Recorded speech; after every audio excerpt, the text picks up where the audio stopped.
Hello everyone, thank you for tuning in for episode 15 or funfzehn. Hey, who's getting this German down? This week, I got a little piece of something on my, that's the wrong, yeah, there you go, nice. Anyways, thanks for tuning in guys. This week, had one little tiny thing I had to finish up on the frame, and then I get into the bodywork now. So hope you enjoy it. There was a few little surprises as you kind of expect. I've identified about 18 repairs that I got to do. So, and some of them are 2 or 3 days, like replacing the front clip and that kind of stuff. So there's going to be a pile of that kind of stuff going on. And what I'm also discovering is that there's lots of different, I don't know, call them thicknesses of metal in this car. Some of the stuff has rust behind it, so as I open it up, I noticed it's a bit pitted. That makes it a little difficult to weld. Of course, why are you welding new metal to pitted metal? So you're going to cut it all out. So it's just a lot of that kind of crap. But yeah, thanks for tuning in, guys. Again, like, subscribe, and leave me your comments. And with any luck, we should have a new set of hats coming fairly soon. And we're not doing any in red. Yeah, we're just not going to do any red ones. It's kind of an off-putting color for hats sometimes, especially in Canada. Hope they didn't burn me any viewers, but it's just how we kind of feel up here. Anywho.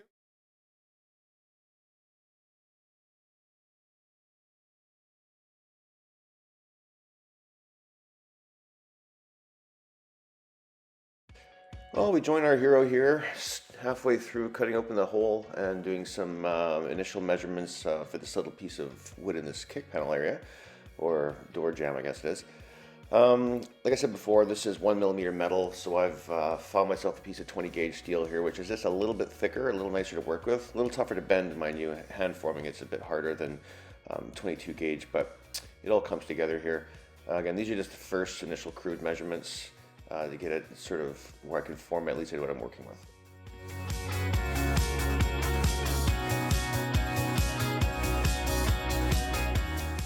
In the absence of proper metal shear, I've got these Milwaukee shears. If you've never used these things before, they work really great. These ones here go all the way to 18 gauge, and they cut just like butter. They're pretty impressive.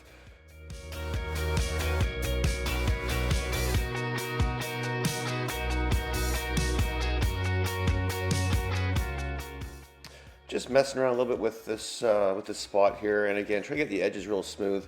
My gauge there for steel was a little bit off because there's some metal shaving, so I have to grind those down a little bit so I can get a true read on it. There's all different thicknesses of metal in this car. I'm not sure how they ever got the thing all together, but there's everything from 18 down to 22 or thereabouts, or the metric equivalent.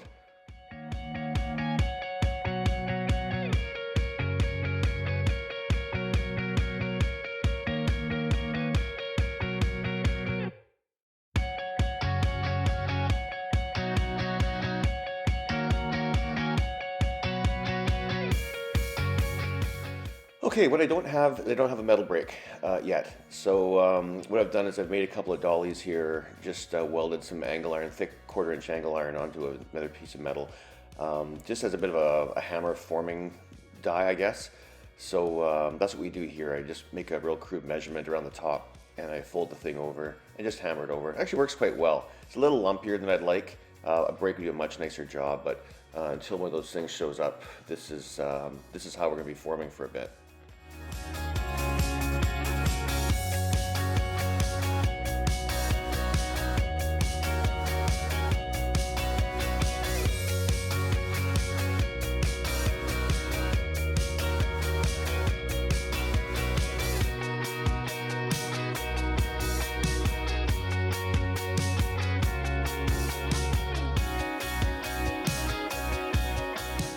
And again, just a little bit of work here with this last bit of hammering, just to smooth out some of the little dents from the initial bend that I put in this patch panel.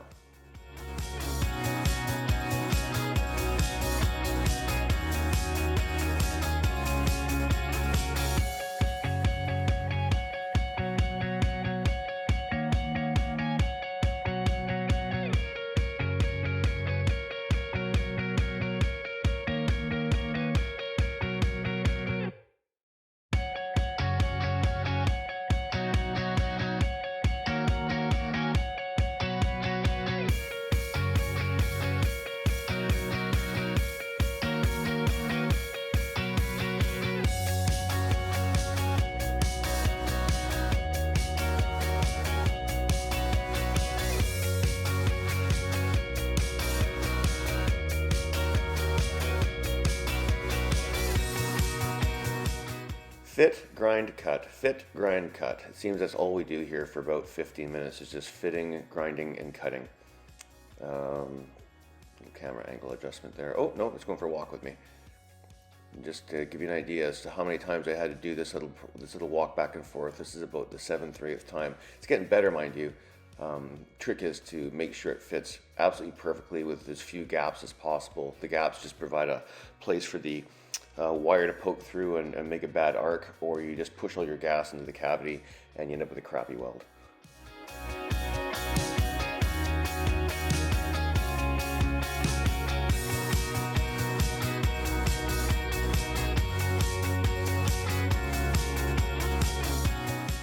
$150 on Craigslist, guys. Look at this thing. It makes the most beautiful edge.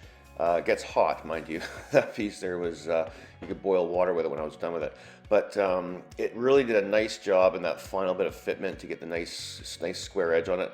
And what you can't see here is there's a slight bow in the center of that piece, so it's kind of teetering around the center. So I'm just going to work that out for a few more trips here to the belt sander.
Just a last bit of scuffing here with the little pad before I put it in and begin welding. Really important, make sure that all your surfaces are nice and clean and they have a little bit of abrasion to them. I usually rub everything down with some acetone just to make sure that we don't have any impurities on there. And it's important you do use acetone, not brake cleaner. One turns into extremely toxic gas when you light it on fire with your welder. Whereas acetone disappears and there's not even any residue left when it's done. So just that final bit of fitment here. These magnets are absolutely wonderful and helpful for this, otherwise the piece falls in the cavity. They're really useful for making 90s. If you're a welder at all, then you need to get a set of these magnets. They work really well for holding things in place. They do tend to collect a lot of grinding dust though.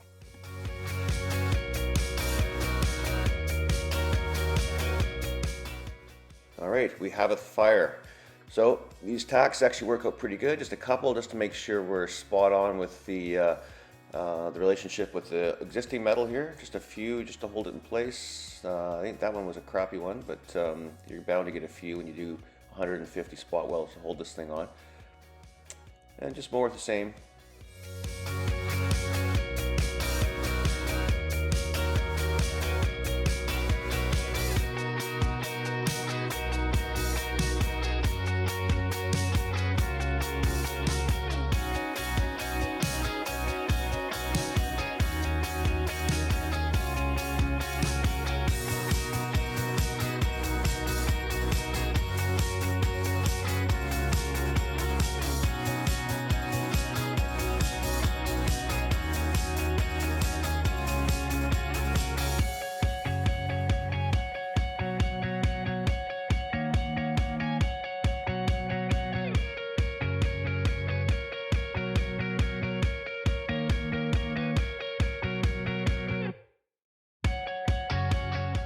So let's do a few more welds here. I don't completely finish this piece. I get a lot of welds on it, maybe 100 or so.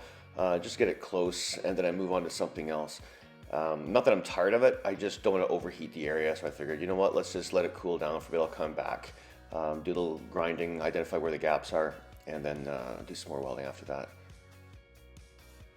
This part up here, though, it'll make sense why my anger emoji was at the start of this episode in a few minutes.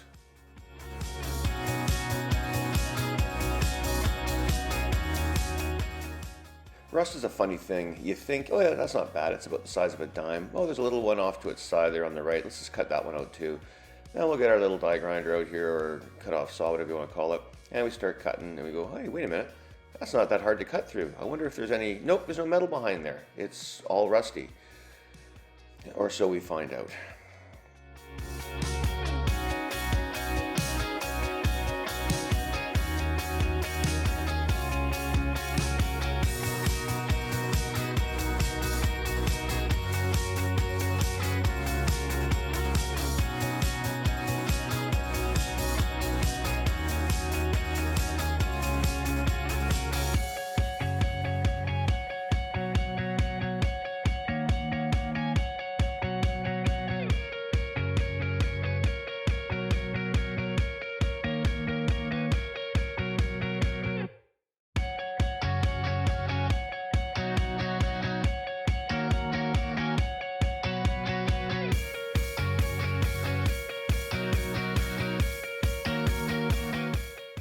I'm not sure how much crap you could store in a little 3 by 5 inch crevice, but we managed to blow it out. My God, there's a lot of junk in there. There's carpet, there's obviously rust and things, and it's just so much junk trapped in there. That's a real design flaw in this car. That's why they all rust there on both sides.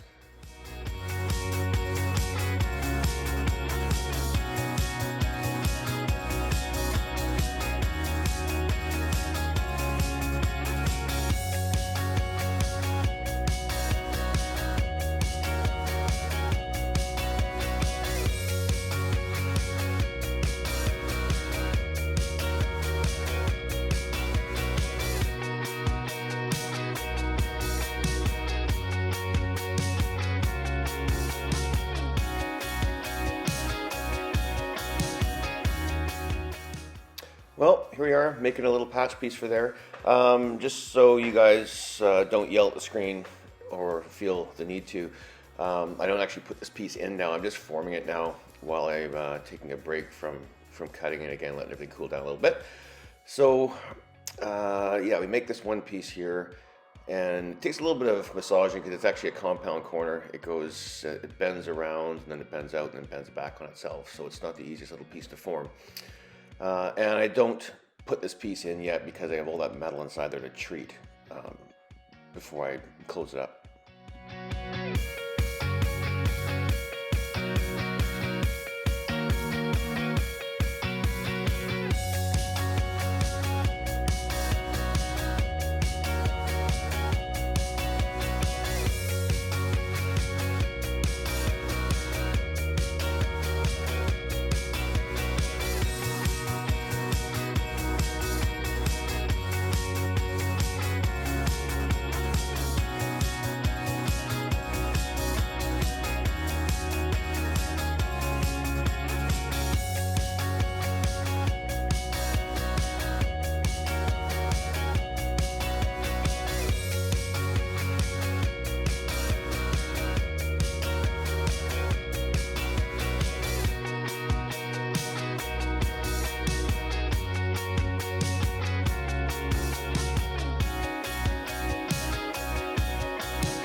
All right, so off camera here, after I'm finished making this this area nice and smooth and clean and square, I just hand form another little piece of metal. It's probably 3/4 of an inch by, I don't know, half or something like that. It's got 2 bends in it and a couple of custom cuts and things. It's just that one little area I showed. There it is. It's just spot welded in there. I'll do a better job of welding that in and finishing it. I end up with a whole bunch of blow through here. The metal at the back of this car is, I don't know how to describe it. It's in that area especially, it's so porous that it's different thicknesses, so I can't cut it out. That's where the doors mount to, so I've got to just sort of fight it and patch the area up. So I end up building this corner up with weld and then grinding it down quite a bit just to make it so it's a nice flat surface again.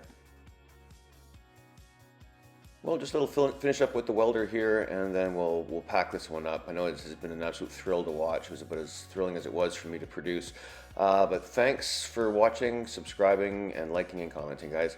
And we'll see you for episode 16.